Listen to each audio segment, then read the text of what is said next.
and he was a Tuck Distinguished Chair in Bioengineering Science and Mechanics at the Pennsylvania State University. He received his PhD degree from UCLA in 2005. And Professor Huang's current research interests are in the fields of acoustofluidics, optofluidics, and macro-nanosystems for biomedical diagnostics and therapeutics. And he has authored and co-authored over 260 the journal publication with a citation number more than 28,000. And so that's resulting in an H index about 87. In fact, this new I checked is already 90. Thank you for that. I didn't know that. Yes. So he also had 26 issued or pending patents. Professor Huang was elected a fellow of the National Academy of Inventors. This is in US, and also in European Academy of Sciences and Arts. He was also a fellow of 6 professional societies, including American Association for the Advancement of Science, and the American Institute for Medical and Biological Engineering, the American Society of Mechanical Engineers, and the Institute of Electrical and Electronics Engineers, the Institute of Physics, this is in UK, and the Royal Society of Chemistry. And he has received many prestigious awards and honors, including the 2010 NIH Director's New Innovator Awards, 2012 Outstanding Young Manufacturing Engineer Award, and 2014 IEEE Center Council Technical Achievement Award, 2017 Analytical Chemistry Young Innovator Award, 2019 One More Medal from American Society of Mechanical Engineers, and the 2019 Technical Achievement Award from IEEE Engineering in Medicine and Biology Society. Let's take it. And last year in 2022, and he was named to a global list of most highly cited researcher by Clarivate. And so now let's welcome Professor Huang, and he will introduce his recent research achievements. Thank you. Thank you so much, Xiaogang, for a very kind introduction. This is my third visit to University of Michigan. I think every single time I come here, meet old friends and new friends is always very refreshing for me, and I'm always impressed by the vigor of the scientific research here done by students and faculty members here. And also today here, weather is extremely good. It's very similar to North Carolina. But yeah, every single time I come here, I had a great time. So today I'm going to share with you the work we did in both Penn State and at Duke on acoustofluidics. I'm introducing the field of acoustofluidics to you. And acoustofluidics means the fusion of acoustics and the fluid mechanics. And we mainly do it for biomedical applications. And I hope that at the end of my talk, you are convinced acoustofluidics can do a lot of useful things, especially to biology and medicine. What happened? I was able to switch.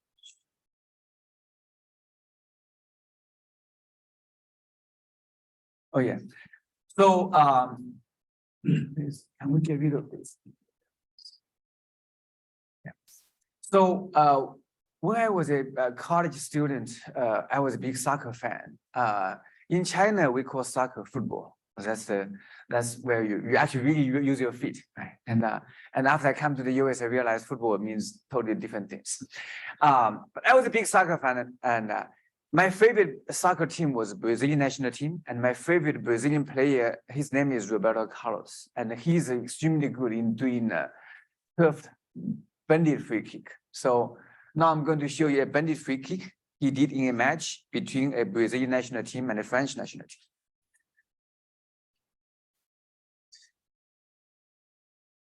So he put the soccer ball on the field, and he ran, and he kicked. It was a curved ball. So we can watch it again. Every single time when I give a talk, people say, that's the only thing I remember about it. It's the best part of your presentation. I say, why not just show this video again and again? So people who do microfluidics or acoustics, it's impossible for us to do such a beautiful bended free kick. But we can do something that robotic colors cannot do. So this is a we call acoustofluidic version of what was going on in the soccer field. This is a water droplet that represents a soccer ball, and a triangle. Each triangle represents each Brazilian player, and each circle represents each French player. And the arrangement of this triangle and circle are exactly the same as what was going on in the soccer field. And there's an acoustic transducer here to drive this water droplet. So drive it over a curve. Right? So it's this chip is not very useful. It's totally useless. It costs NIH a lot of money. Right? But it has an important take-home message, and I hope at the end of my lecture you can remember this take-home message. And take-home message is that if we do it right, we can use acoustic wave to precisely control either droplets, either fluids or particles inside fluids, very precisely in a contactless manner, precisely contact this in the micro nanoscale. That's what we can do. So that's the message that I hope this video will convey. So now I'm going to show you a lot of my entire lecture is about something in similar nature, but want to do something not only very beautiful like this, but also very useful. That's what we're going to do in the next 45 minutes. So I'm showing another fine example. So this is again, this is a microfluidic channel. This acoustic transducer here, once we apply voltage, you're going to trap a single particle, and then when you change voltage or frequency, you're going to move the position of the particles. And we're writing TSU because at that time I was a professor at the Pennsylvania State University. Last time I was here. Actually, it's very interesting. The 3 times I come to University of Michigan. The first time was 2005. I was a PhD candidate at University of California, Los Angeles. I came here for a job interview, and then later, 2015, I came here. I was a professor at Penn State. Now I'm a professor. If next time I move to another place, I'm sure I'm going to come here again. Right? So it's just, but I'm so happy to see a lot of friends I met before. I think in the end, we enjoy the relationship with people, the people I met, and they made impact on us. So we are writing PSU. We also write something more complex, and that was the journal we first submitted our paper to, and was declined. So we changed my figure and then submit to a different journal. We do it all the time. We have to make the editor happy. But we do it more than make it editor happy, right? When you see PSU, we only need to write along either x-axis or y-axis. But when we write nature or PNAs, we write along tilting lines or curved lines. On the showcase, if there's a need to do that, we can do that. Yeah, so 7 years ago, I moved to Duke. The first thing I asked my students to do, write something Duke. I don't want to show the PSU video again and again. Our dean would be very unhappy. Now, actually, my dean was from Michigan, Jerry Lynch. He was the civil engineering department chair. And now my future provost will be your dean. So people from Michigan become my boss's boss or boss's boss's boss. That's how it works. So maybe one day one of you guys will become my boss again. Right, we're writing Duke. We're here. We are writing Duke. We are using droplet to write Duke. We are using cell to write Duke. We are using particle to write Duke. So now, before my talk, I will explain why we are doing this. Because my background was not. I did not do anything on acoustics or acoustofluidics. Why? But now my entire lab, what the PhD students also, the only thing to do is acoustofluidics. So why we do this? I'm going to use the example, has nothing to do with acoustofluidics to illustrate why we are doing this. Okay? I think you guys know ultrasonic imaging, right? So ultrasonic imaging is not the most powerful imaging technique in the whole world. It's not the most high resolution imaging technique in the world. However, if ultrasonic imaging can get the job done, almost everybody would love to use ultrasonic imaging. For 2 reasons. Number one, the system is very compact. very inexpensive, as small as laptop, as small as your cell phone. And nurses can put into the pockets, move from one room to another one. Okay. And it's very inexpensive. It costs a few $1,000s or tens of thousands of dollars. It doesn't cost $500,000. It's really point of care devices. So number two, ultrasonic imaging is very safe. It's very biocompatible. I have 3 beautiful children. Whenever my wife is pregnant, what do doctors use? They use ultrasound, right? We never see doctors using big laser, X-ray or big laser or big magnet or big electrode. So our acoustofluidic devices, the frequency we use, the power intensity we use are very similar to ultrasonic imaging. So if we do it, control the parameters, we can have the true advantages as ultrasonic imaging. Number one, very compact, very inexpensive. Number two, very safe, very gentle, and very biocompatible. So that was the reason motivated us to work on this. And I like to show this slide, right? And what the work done by my laboratory. I just want to show that acoustofluidics is very versatile, right? You can manipulate bioparticles across 7 orders of magnitude, from a few nanometers to tens of nanometers, to hundreds of nanometers, to a few microns, to tens of microns, to hundreds of microns, to a few millimeters, to a few centimeters. So it's pretty much right from quantum dots to zebrafish. Okay, so all these things we can manipulate. Right? So, and for many studies, fundamental studies in biology and medicine, for a lot of diagnostic studies and also therapeutic studies, you do need to manipulate either fluids or particles. Different particles, protein, DNA, different scale, very complex, in different complex fluids. So acoustofluidics could have chance to do that. So here, is a mechanism to show how it works. We have acoustic. We have interdigital transducers. Each one of them can emit surface acoustic wave, and these 2 surface acoustic waves will interfere and will form standing surface acoustic waves. So there will be periodical distribution of pressure nodes and pressure antinodes. Cells will tend to migrate to the pressure nodes. So by forming periodical distribution of pressure nodes, we can form periodical distribution of bioparticles, such as cells. Right? So you can see that's the results. When the acoustic wave is off, the particles randomly distributed. And when the acoustic wave is on, we can see we can form 1-dimensional pattern or 2-dimensional patterns. We can switch the pattern on and off. We can also change the pattern. We can change the pattern.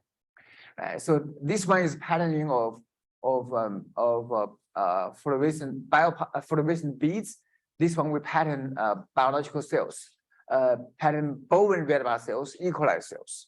So these 2 different cell types have very different sizes and different shapes, but we demonstrated we can manipulate both of them. So then we are very confident we can pretty much manipulate. So this one is 7 to 8 micron, this one 1 to 2 micron.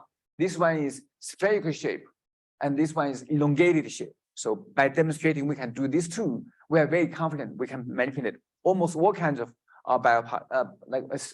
these cells. So we started in micro scale, and then we decided to do something smaller in nanoscale, and we proved that we are also very good in manipulated particles in a nanometer scale. Right? We can do enrichment, patterning, separation, particles from a few nanometers to tens of nanometers to hundreds of nanometers. So we decided to do smaller. We also decided to do bigger, not only do micron scale, but nanoscale, but also millimeter scale. We do C. elegans, this worm, and we can use acoustic wave to trap a worm and move the worm down and move the worm left and move the worm down again. And we can also stretch it. And after our students torture this worm using acoustic wave for an hour and release the acoustic wave, and the worm still happily swimming. So we know that acoustic wave is very non-invasive. We can not only do translational movement in X, Y, Z direction, but also can do rotational movement in X, Y, Z direction. You can see rotate biological cells, rotate C. elegans, rotate in X, Y plane, rotate in X, Z plane. we can also not only manipulate particles inside fluids, but also we can directly manipulate fluids. So this one is show that our device can quickly mix fluids. We can mix fluids, and also we can unmix fluids instantaneously. Right? Mix and unmix, we turn on and off instantaneously by turning on and off the transducer. We can also use it as a pump, and we drive blood from one from the inlet to outlet. So this is, we feel that have a good fluid manipulation mechanism is important for the field of microfluidics, because microfluidics, I think one of the reasons why it didn't move very fast, I think the fluid handling process is not very good. Right? You can have some very precise way to handle fluids, very good way to handle fluids, but they're very expensive, they're very bulky. You also have inexpensive way, for example, syringe pumps, right? It's too bulky. It's not very good. It's very good for research, but not very good for point of care devices. Right? And also pressure-driven pumps, they are not good for point of care devices. On the other hand, you also have paper microfluidics. Just use paper, which is very inexpensive, very simple, very compact, but they are not very precise and not very reliable. They're not very controllable. And our device, all we need is a transducer. We bought. We spent $1 from if we buy it from Radio Shack. Right? If we buy it from Alibaba or eBay, it only costs 25 cents. Right? But at the same time, it's inexpensive, simple, compact. Also, it's very precise, reliable, and controllable. So one of the reasons that we moved to Duke is we want to do, we want to really, at Penn State, we already decided we're going to work on acoustofluidics. You can see, right? The field is at the interface of acoustics, fluid mechanics, and micro nanotechnology. So we explore the physics aspect of acoustofluidics. We explore the engineering aspect of acoustofluidics.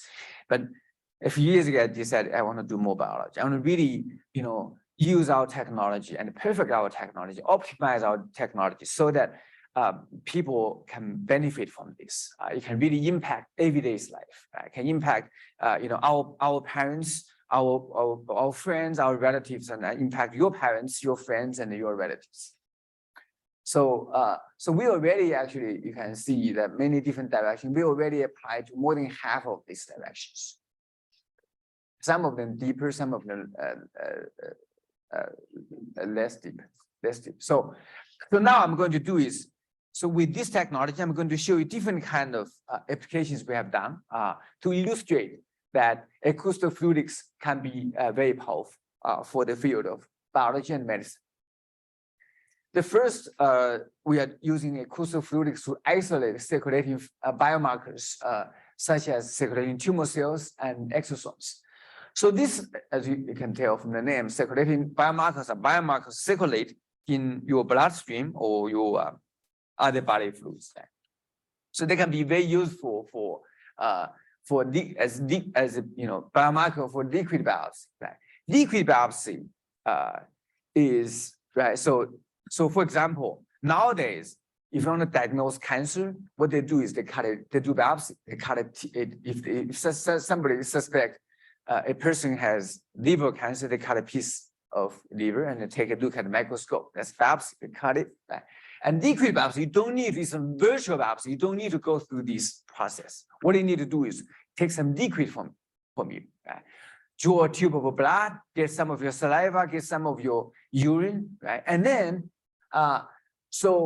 in this, once you take these fluids, liquid, you try to separate those important biomarkers, circulating biomarkers, and you analyze those biomarkers. So, for example, these circulating tumor cells or exosomes, if you can separate those out, and you analyze them, potentially can tell whether this person has cancer or not, how early or how late cancer is, and which part of the body have cancer, and what kind of drugs is most effective. So it's very useful, I think it excites a lot of people about the field of liquid biopsy.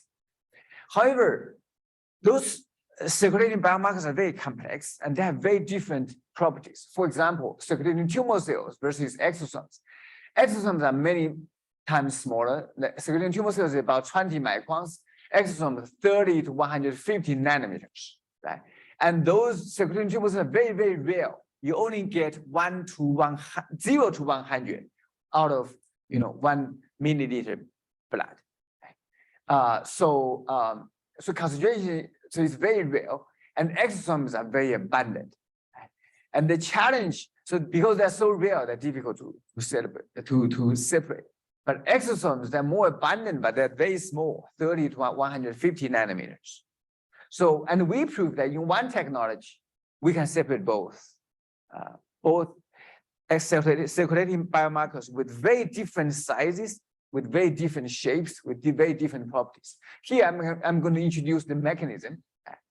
When we introduce particles with different sizes or shapes into this device, and you're going to experience a surface acoustic wave, and they will push these particles. The green particles are bigger, they will experience larger acoustic radiation force.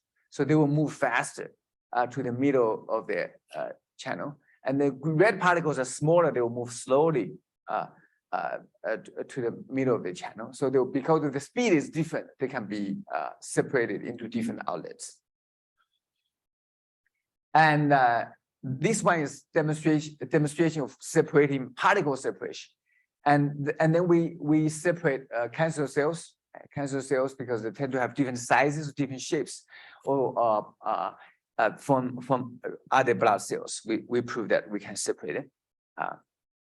We also we work with Professor Subhash and Min Dao from MIT. They do simulation with us, so you can see the simulated the trajectory of the particles, different size, 15 micron, 10 micron, and 4 micron. The shaded area simulation results, and then the dots experimental results you can see matches pretty well. And also another thing you can see in one device we can separate 3 different particles to 3 different outlets, or 4 different particles to 4 different outlets.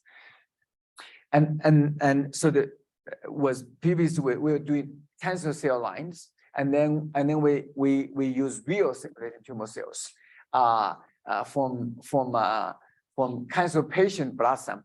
You can see our device works very well for breast cancer patients and also for prostate cancer patients. So after demonstrating we can separate circulating tumor cells, my lab we get a little bit bored working on circulating tumor cells. We want to do something it has different challenge. So we work on a lot more on exosomes. So exosomes are small, like 30 to 150 nanometers particles circulate in body, and they are a lot of people believe are very excited about exosomes because they contain a lot of DNA, RNA, and proteins. They are the messengers between cells. Okay, so it's very important for cell-cell communication. If you can separate those exosomes, you can do something about it. Right? The exosomes are like messengers between cells. Right? So like in old days, the war, right? When the 2 armies fighting each other, what do? For one party to win, you basically destroy your enemy. You kill almost all the soldiers in your enemy, then you win the battle. Right? But in modern war, if you can cut the communication between different units of your enemy, then the war is pretty much automatically win.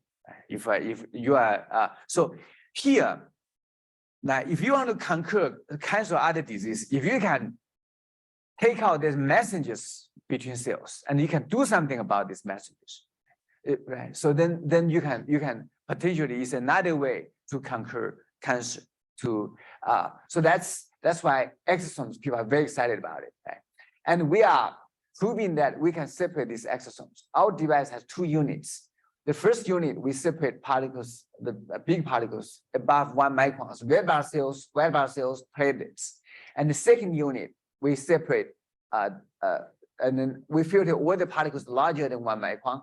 And now you get all the particles below 1 micron. We direct them into different outlets based on the size or shapes. That's a video you can see. Undiluted blood come here, right?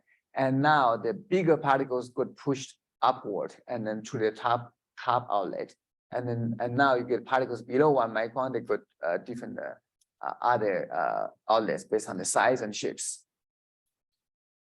So we also characterize the device, right? If we use a mixture of microvesicles, they are bigger than exosomes. They're about 150 nanometer to 1 micron, and mix them with exosomes. You can see that as the inlet, we have different peaks, but after with separation, all the particles in the exosome outlet will be below 150 nanometer, and then larger particles will go to the other outlet. Right? And if the input is blood, you can see the whole blood, that's the inlet, whole blood, and after separation, very, very few red blood cells. You can see visually. Right? We also characterize the protein expression and the mRNA and the miRNA, and also morphology, TEM. We know that the exosome quality separated are very good.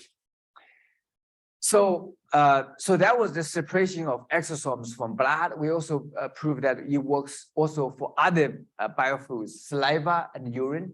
You can see, before separation, the very large, wide spectrum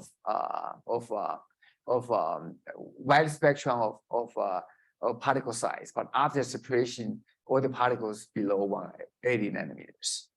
And the important thing is, compared with the gold standard way, ultracentrifugation, our method, the yield is 15 to 16 times higher, which is very good. We can separate not only based on size, but also on other mechanical properties. So for example, the exosomes and other lipoproteins, they could have very different, very similar, same size, very similar size. The size definitely overlap a lot. But because of lipoproteins, some lipoproteins have more lipid contents. So they will have a lot of fat, basically.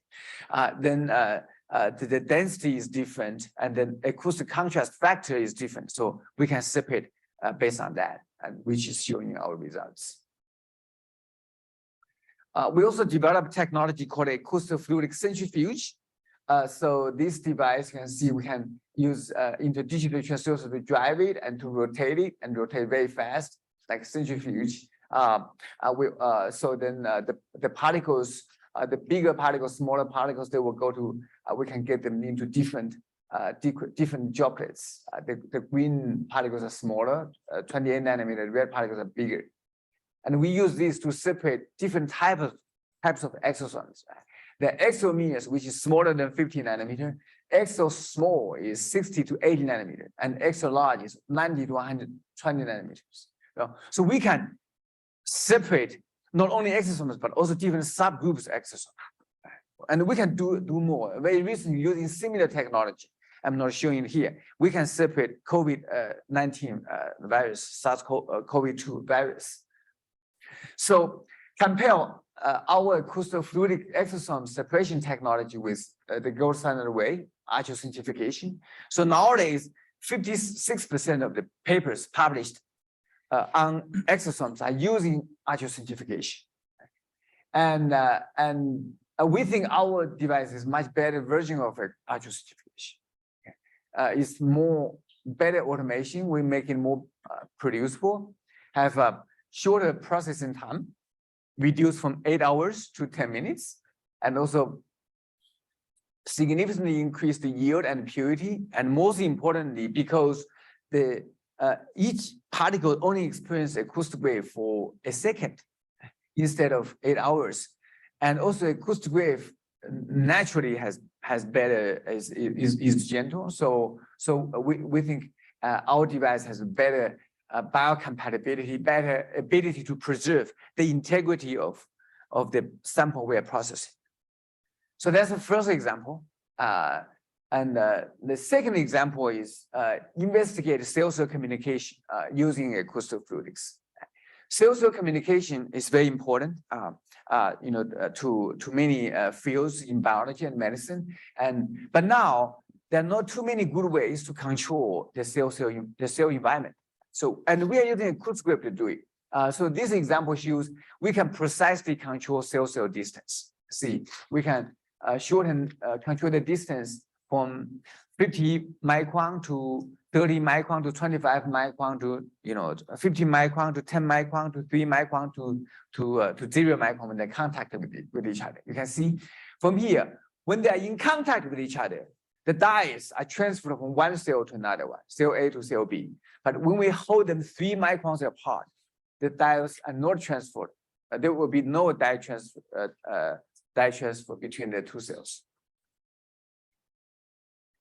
We also use this to characterize. We assemble them in different way, and we study the cell-cell communication for both suspended cells and adherent cells. And our device, one of very few technologies which can achieve high precision and high throughput at the same time. We can also maintain the cell integrity, and it's also a very versatile technology.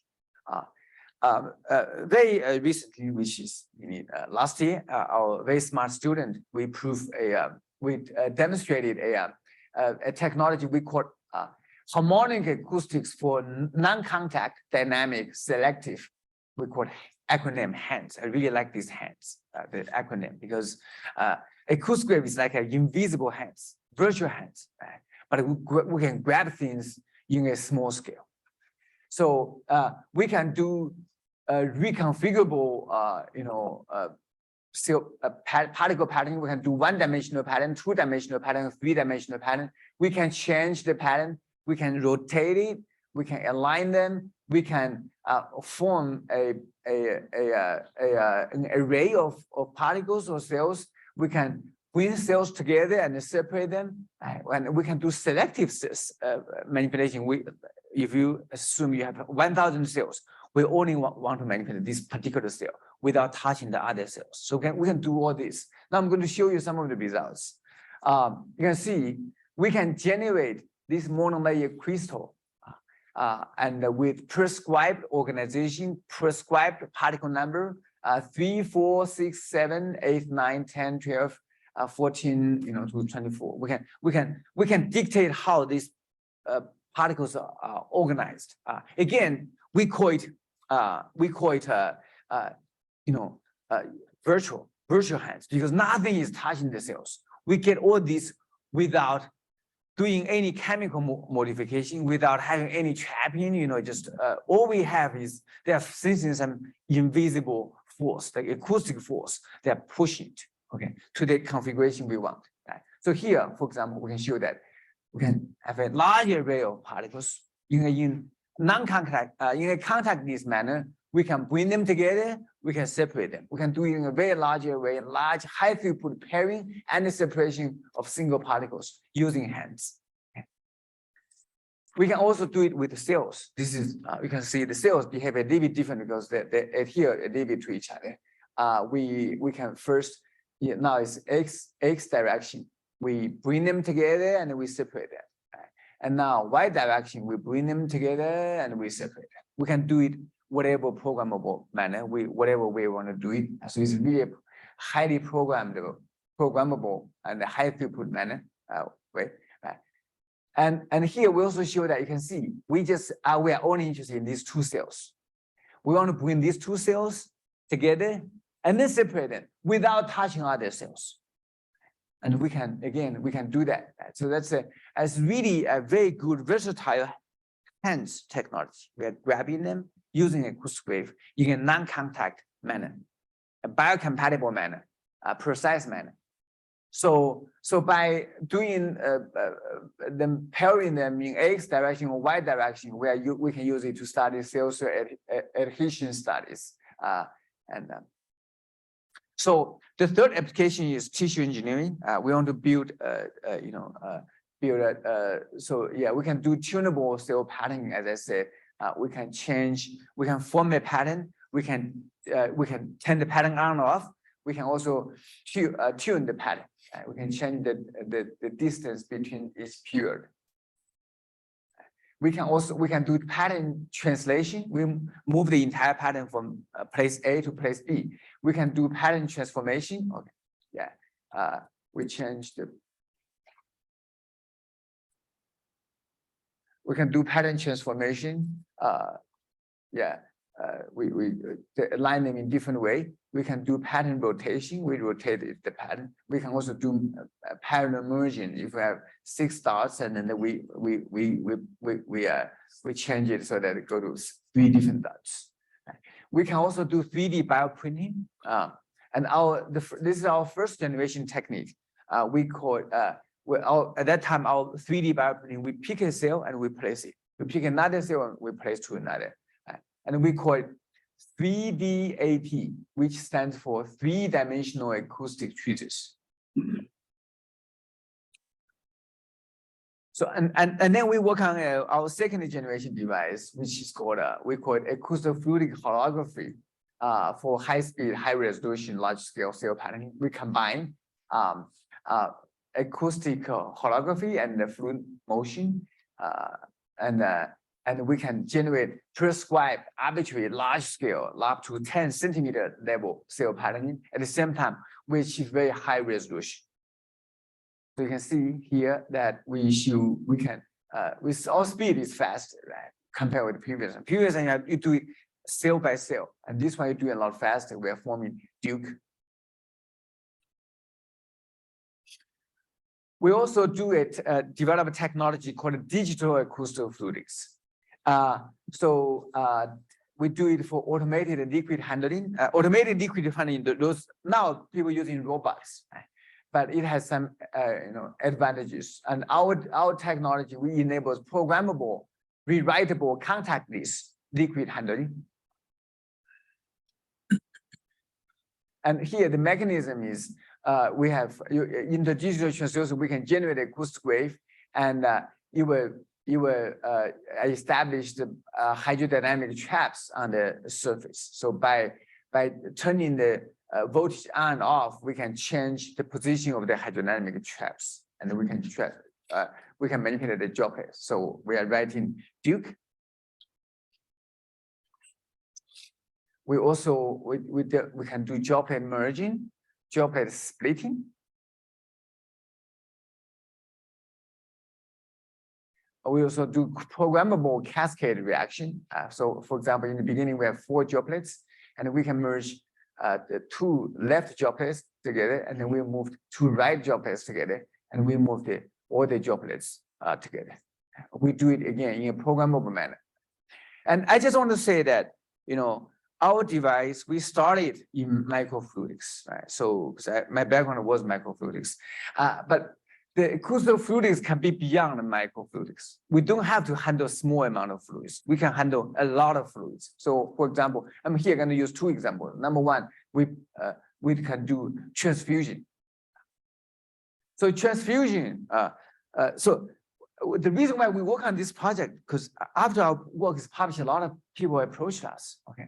But they say, hey, we like the way using ultrasound to manipulate fluids to do separation. But one thing we are not happy about it is it's too slow. It handles too little fluids. We don't care about small amount of fluid.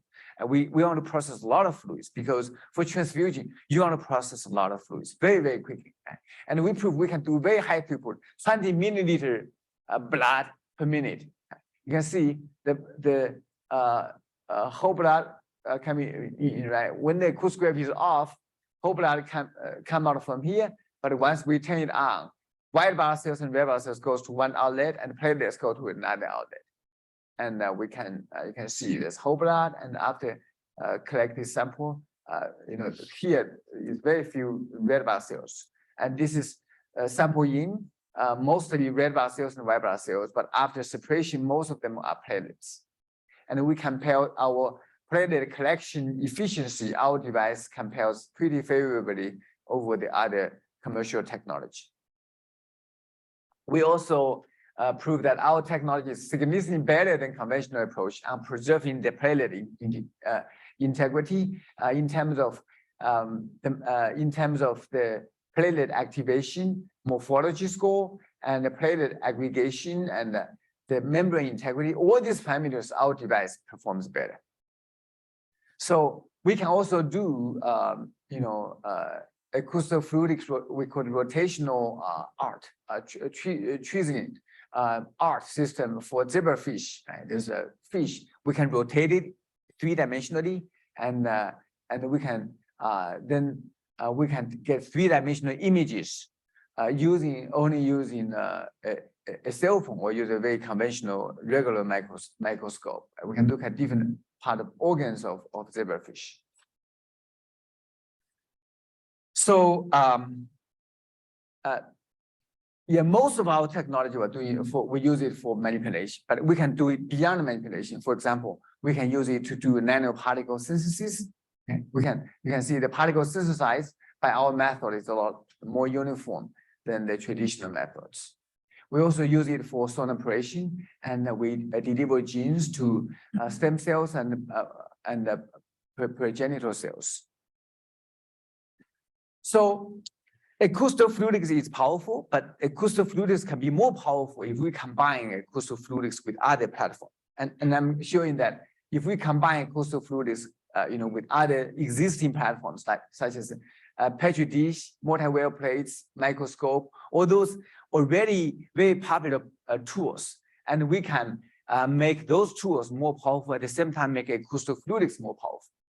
So, for example, we demonstrated acoustic tweezers in Petri dish with different configurations, different mechanisms for acoustic tweezers in Petri dish. We can do cell concentration. We can use it for tissue engineering. We can do particle concentration. We can use it to lyse cells. We can do many different things in a Petri dish, right? So all we need to do with this tool, the doctors or people in biology department, they don't need to be good in acoustics or engineering. They could know nothing about engineering. They can put a Petri dish, put cells on the Petri dish, and they place on an acoustic tweezer device, and they get the kind of function they want, right? The manipulation and the tissue engineering, and they take the Petri dish out, right? And then do studies, and then later put another Petri dish on, right? And turn on voltage. So that's the idea. We want to make the device very simple for biologists to adopt, to use. So we also, again, another tool is multi-well plates, again, very popular tool in biology, and then we combine that with Acoustofluidics, and we use it to enrich microparticles, nanoparticles, and also enrich cells. We also combine Acoustofluidics with microscope. When we combine them, so in the imaging field, right? If you can achieve high resolution, you can also achieve large field of view. But it's very difficult to achieve two things at the same time. And we are using we developed a Acoustofluidic scanning nanoscope. We can achieve high resolution and large field of view at the same time. How we did it? We have a transducer to emit acoustic to. We use beads. Okay. These beads can be considered as a focusing lens. I can focus light to a tiny spot and improve the resolution. And also we use acoustic to push these beads. Right? We push the beads, and then so then we can have a large field of view for the beads. So that's how we can achieve high resolution, large field of view at the same time. We also combine them with cell phone. Because cell phone is very powerful, actually. Cell phone has a very powerful camera, which can be used as a sensor, very highly sensitive sensor. Cell phone can also process data, right? And cell phone can also send the data results back to doctor, and the doctors can email back to you, say whether do you need to go to hospital or not. Right? But one thing cell phone cannot do, cell phone cannot process fluids. Right? If we combine our Acoustofluidic platform with the cell phone, we can realize more powerful sensing platform. We can do quantitative point-of-care testing. We also combine them with other sensor modules, with electrochemical sensors, with surface-enhanced Raman spectroscopy, and also with fluorescence detection. We can show that our results shows can improve the detection sensitivity. So in summary, I talk about different kind of applications. At first, in this class, in this seminar, I first give overview of Acoustofluidics, right? I give some examples. We show that what are the things Acoustofluidics can do, use a few examples. And then I talk about different biomedical applications, from isolating circulating biomarkers, including circulating tumor cells and exosomes, to one thing I did not talk about, the SARS-CoV-2 virus from saliva, and cellular communication, tissue engineering, digital acoustofluidics, and also we show that our acoustofluidics can be beyond, can be microfluidics, can also be beyond microfluidics. We can do in large scale. We can handle very large objects. We can handle a large amount of fluids. We also can be, acoustofluidics can be beyond manipulation. We can use it for nanoparticle synthesis, can use it for drug delivery. And also we can combine acoustofluidics with other existing platforms and make the acoustofluidics more powerful and also make these platforms more powerful. So acoustofluidics, in my opinion, have a lot of advantages. And here, that's my summary of two most important advantages. Number one, it's very biocompatible, it's very non-invasive because the frequency and power intensity we use are very similar to ultrasonic imaging, which has been proven to be very biocompatible.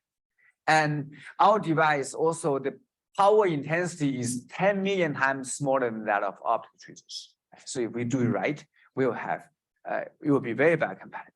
Also, it's very versatile. We can apply to almost all kinds of bioparticles, from a few nanometers to tens of nanometers, to hundreds of nanometers, to a few microns, to a few tens of microns, to hundreds of microns, to a few millimeters, to a few centimeters. As I said, across 7 orders of magnitude.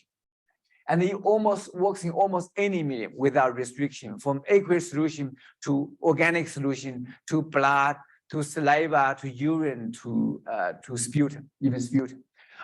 We can handle single particles, we can handle billions of particles, we can handle low throughput or high throughput. We can do translational movement along x-axis, y-axis, or z-axis. We can also do rotational movement in x-axis, y-axis, and z-axis. We can achieve high throughput and high precision at the same time. We can handle fluids or we can handle particles inside fluids. So it's a very versatile technology, and which we believe can be very useful for biology and medicine.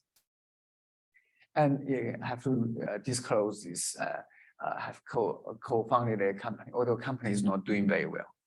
Yeah, very slow. It's not dying, but it's very, very slow.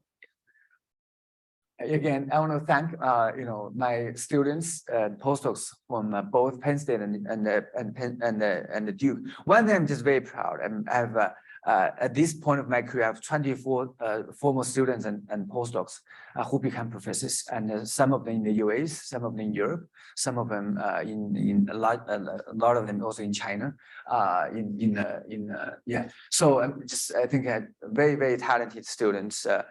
Over the years, again, I'm going to say something. A lot of people think I'm joking, but I have to say I'm not joking. Okay, I only recruit 2 kinds of students or postdocs. Type 1 are people who are a little bit better than me. Type 2 are people who are a lot better than me. And most of my people are type 2 people. And I'm serious about it. I'm very serious. And just working with this very extremely motivated and talented people, really, I just make my life very, very happy. So I want to thank my collaborators, my funding agencies in the end. I also want to thank you for your attention. Thank you very much. Thank you.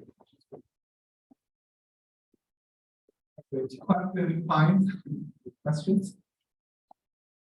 For an example, like the array of particles where you then rotate them, can you explain a bit about the process of how you choose the acoustic field you need to do that? And then once you experimentally test it, does it work the first time, or do you have to calibrate for the very specific setup that you're using?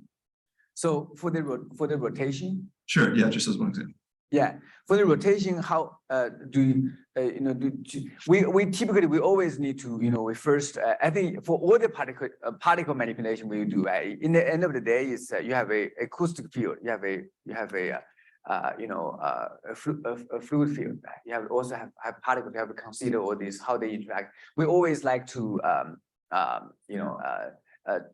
first we consider what kind of particles you want to do, and there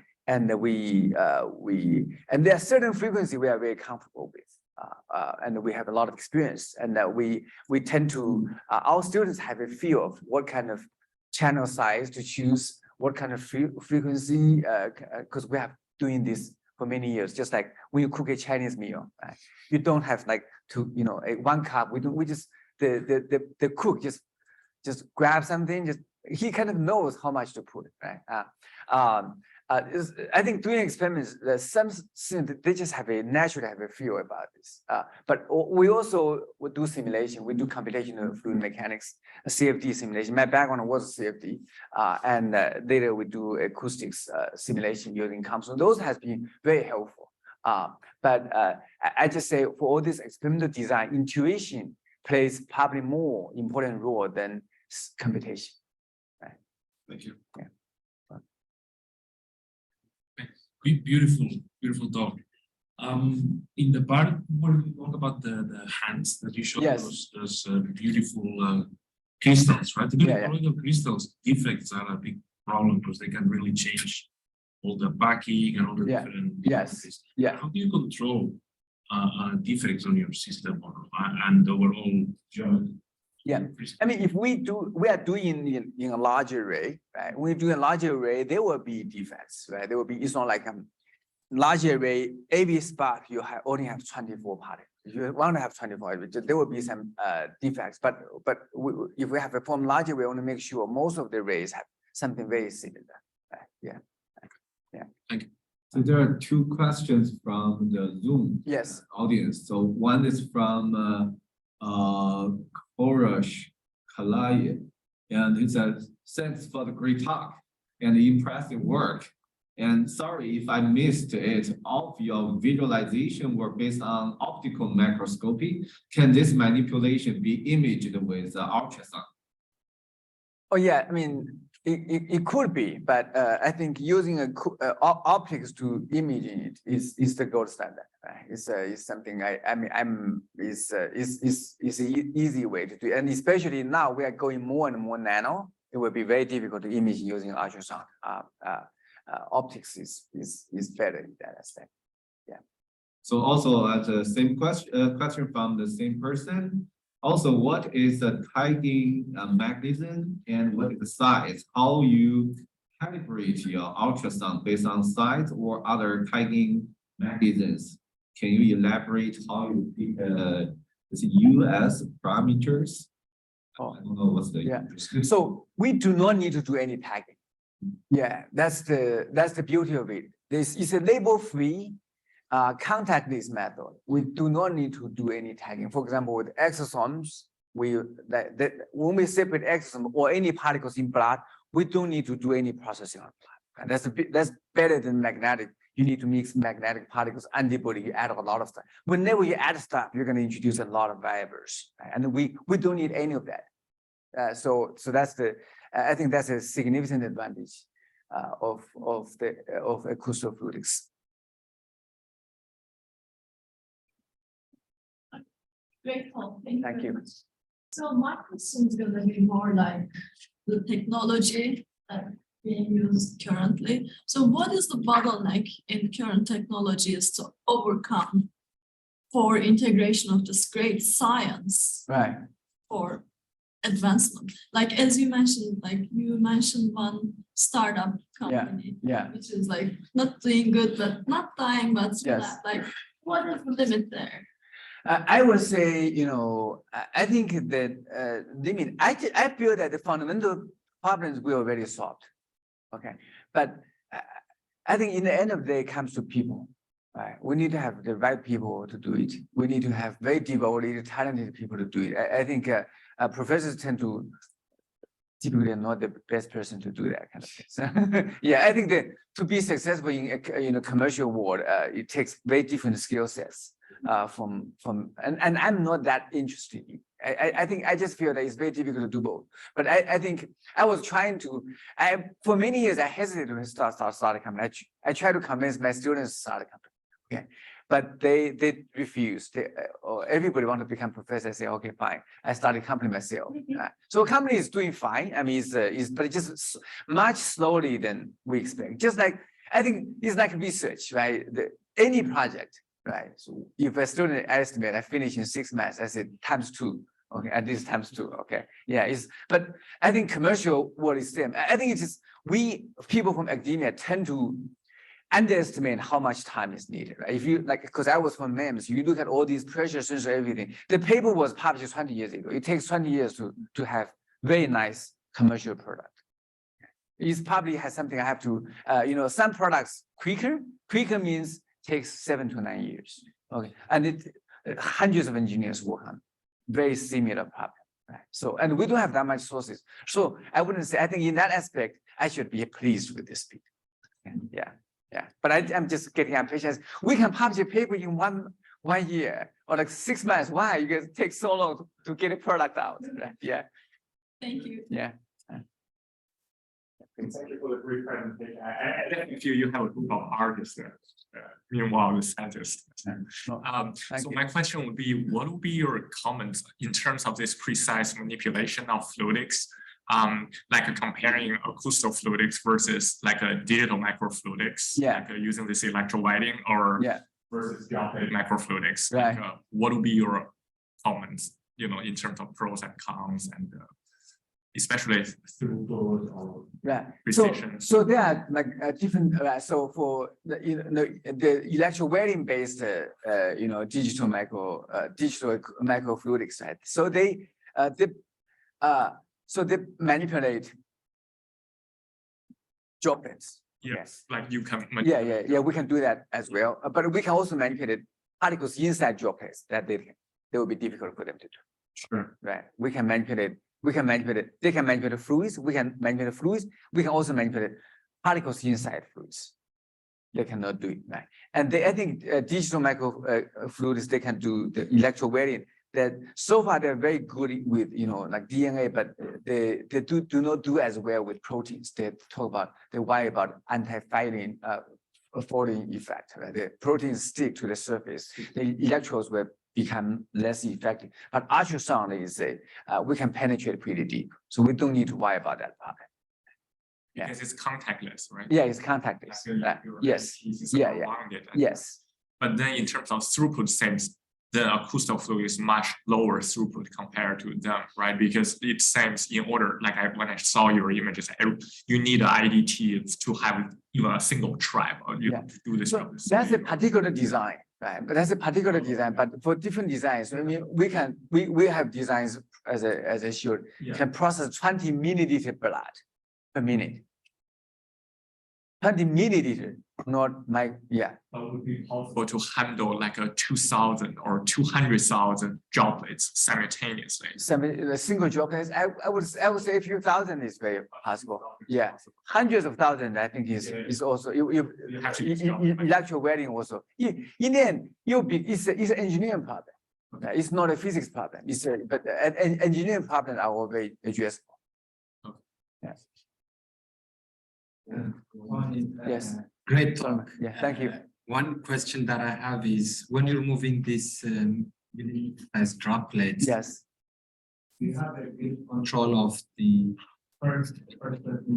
how much force are you exerting on the droplets? Is it in micronewtons, I would assume? And do you have good control of the force? Yeah, I think the most forces we're talking about, I think for the particle manipulation, very often is in the piconewton range, but for the droplets, probably larger. I have not calculated. And do you have good control by varying the acoustic source? Yes. Yeah, we can control by controlling the voltage, frequency, or phase. Yeah. Thank you. Yeah. Great talk. Yeah, thank you. We made the transcript. We made the transfers. Yeah. Yeah, we Read can. some for me. Yeah, sure. Yeah, we can talk about it. I mean, actually, Michigan should be easier because you guys have a very good micronet. Micronet facility actually is better than Duke or Penn State. Very Michigan. expensive. Very expensive. Okay. Yes. What would be the difference between those, those $1 transducer that is purchased from Alibaba versus the IDT? You have to do the evaporation, in the room Sure. facility. Those the one the transducers that So those are higher frequency, like 20 megahertz, 40 megahertz. The one from Alibaba is right. You don't have much manipulation. which one? The like $1 one. The $1 has less. You have we that one we just do it for some very relatively simple functions like mixing or pumping those fluids, yeah, it would be difficult to do precise manipulation of like nano particles. Okay, it's already pretty late. Let's thank Professor Huang again. Thank you very much. Thank you.